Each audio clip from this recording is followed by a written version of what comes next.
नमस्कार प्यारे विद्यार्थियों।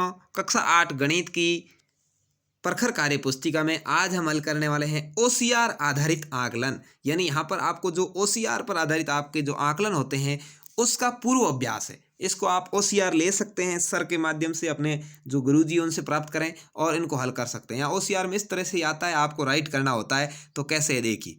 पहला है आर त्रिज्या वाली वृत्ताकार मेज के चारों ओर रंगीन टैप चिपकानी है, तो टैप की लंबाई कितनी होगी। ठीक है, टैप की लंबाई पूछा है तो क्या होता है 2πr त्रिज्या।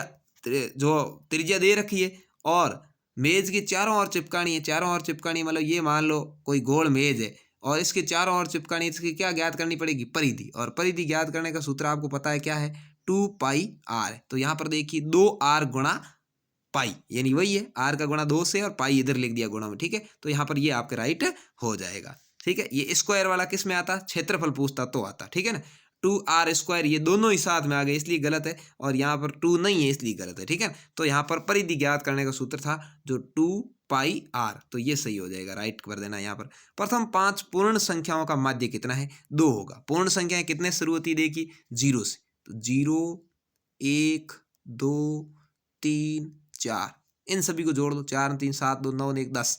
10 के अंदर किसका भाग देना है, 5 संख्या है 5 का, तो 5 दूनी 10, क्या आ जाएगा 2 आ जाएगा। तो यहाँ पर अपना 2 राइट आंसर हो जाएगा। ठीक है ना।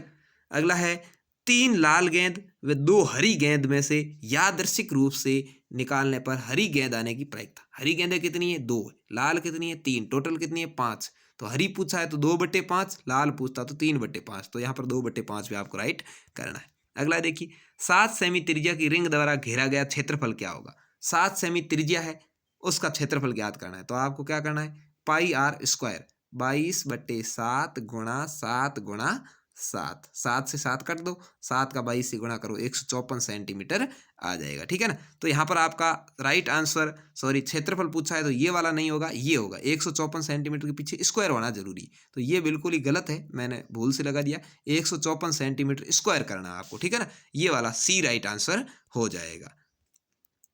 अगला है राहुल एक मोबाइल 12,000 रुपये में खरीद कर उसे 12,600 में बेच देता है, उसे कितने प्रतिशत लाभ हुआ।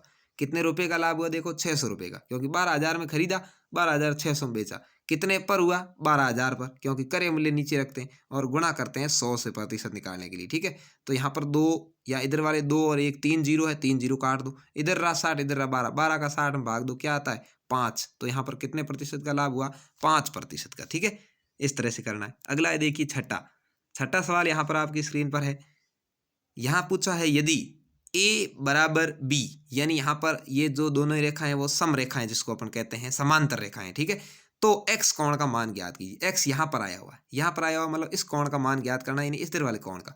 तो ये जो रेखा है इसके ऊपर टोटल 180 डिग्री का कोण बनेगा। कितना, 180 का। 125 का बन रखा है, तो 180 में 80 में से 125 घटा लो, पीछे आता है 55 डिग्री। कितना आता है 55, और ये 55 होगा तो ये भी 55 ही होगा, क्योंकि एकांतर कोण हमेशा बराबर होते हैं। तो यहाँ पर आपका 55 डिग्री आंसर है वो आ जाएगा। ठीक है, अगला है 52 पत्तों की ताश की गड्डी में रानी का पत्ता आने की प्रायिकता क्या है। तो आपको पता होगा कि रानी कितनी होती है, प्रत्येक कलर की 2-2, तो टोटल कितनी होगी 4 हो गई। ठीक है, तो 52 है तो 4/52, यहाँ पर आप 4/52 पे लगा सकते हैं। यदि यहाँ पर इसको काटा हुआ आता तो 1/13 आता है तो भी राइट है, लेकिन 1/13 इसमें नहीं है, तो 4/52 आपका बी राइट आंसर है।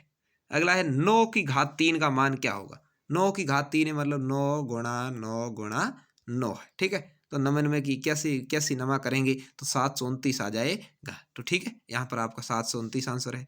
अगला है एक वर्ताकार बगीचे का व्यास 9.8 मीटर, उसका क्षेत्रफल ज्ञात कीजिए।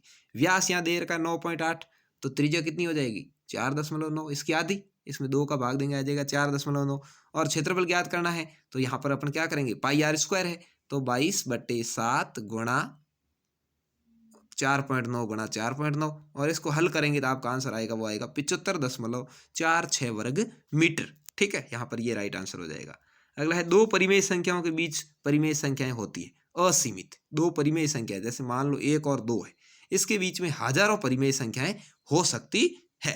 ठीक है, तो यहाँ पर इसके बीच में जैसे 1 और 2 के बीच में यहाँ आ गई, ये आ गई, ये भी एक परिमेय संख्या है, ये आ गई, ये भी एक परिमेय संख्या है, ये आ गई, ये भी एक परिमेय संख्या, ये भी 1 और 2 के बीच में, ऐसी हज़ारों परिमेय संख्या हो सकती है, यानी असीमित है। तो इस तरह से ये आपका ओसीआर आधारित आकलन था।